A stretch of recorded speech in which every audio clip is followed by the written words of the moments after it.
Okay, I'm hoping that you can hear me, but I know the audio is going to be crazy, but I honestly don't feel like re-recording over this audio, so we're just going to flow with this.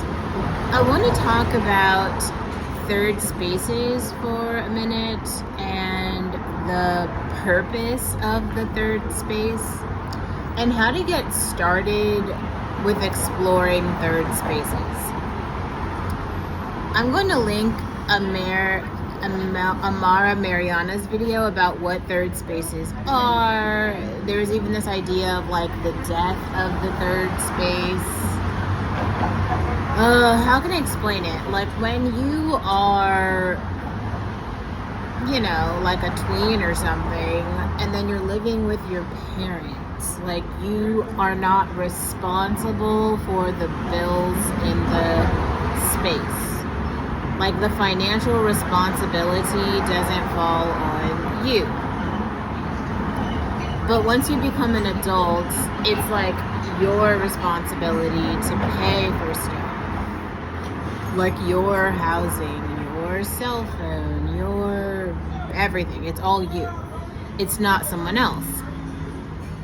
So now that like you have that, you hold that responsibility. Maybe you're in a shared living space where you have roommates. Maybe you live alone, but like you sleep there and you probably cook or eat there, but you don't need to be there all the time.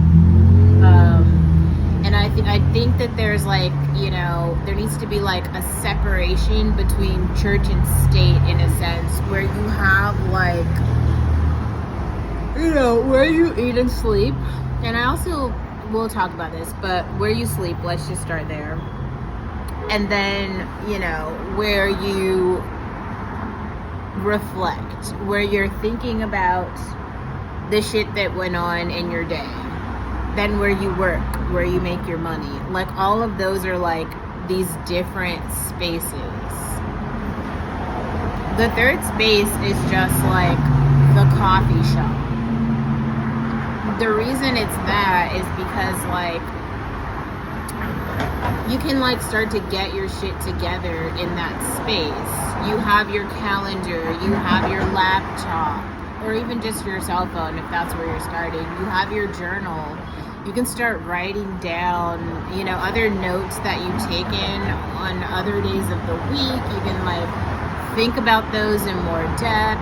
You can like make the critical phone calls that you need to make or schedule appointments or something. Things like that are useful third space activities. And especially like I found some really cool profiles on Instagram of like really cool coffee shops near where I live now. The reason I think that this is cool is because like, well, now, when on days when I'm not working and I'm just looking for something to do, it's really nice to go to like a new neighborhood, explore the new neighborhood, just like walk around, grab a cup of coffee, like sit down. You can like people watch for a particular amount of time. Like that's a literal activity that you can like do in your day. That's a real thing.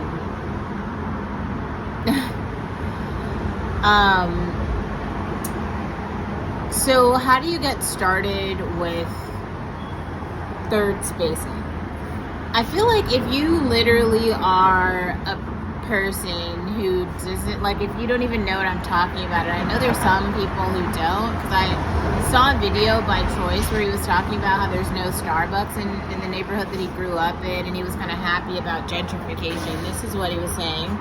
But even if there's no Starbucks, there's going to be a McDonald's, because there's a McDonald's in every single neighborhood. And if you download the McDonald's app, you can get coffee for $1.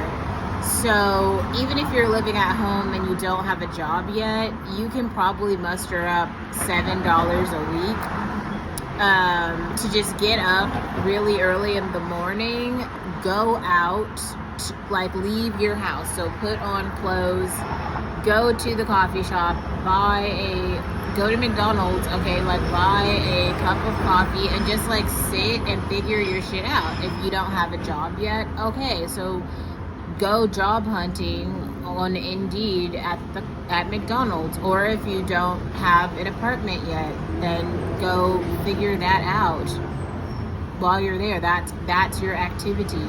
If you have a job, then your coffee budget can be bigger than $1. It can be like, $5 to $10, which is like the normal amount. And with that amount, like, you can do your research, try to find the profiles online of other people, girls who have come before you, who have found the cool coffee shops in your neighborhood. That is the game. That is the riddle. So like, I posted this a while ago where I was like, okay, so you should definitely have a calendar. Every day on your calendar, you should have like 3 things: breakfast, lunch, and dinner. Write down what you're having for those meals, right? But now add coffee. And you can also trade out breakfast for coffee, because, if you just grab a banana and then just go to the coffee shop and drink the coffee or whatever. But like, yeah. I wonder if I'm actually really super, super, super excited to do this in Ethiopia, because obviously coffee culture is huge there. There's a bunch of coffee shops, but I mean, city navigation, no matter where you go, is very similar. So yeah.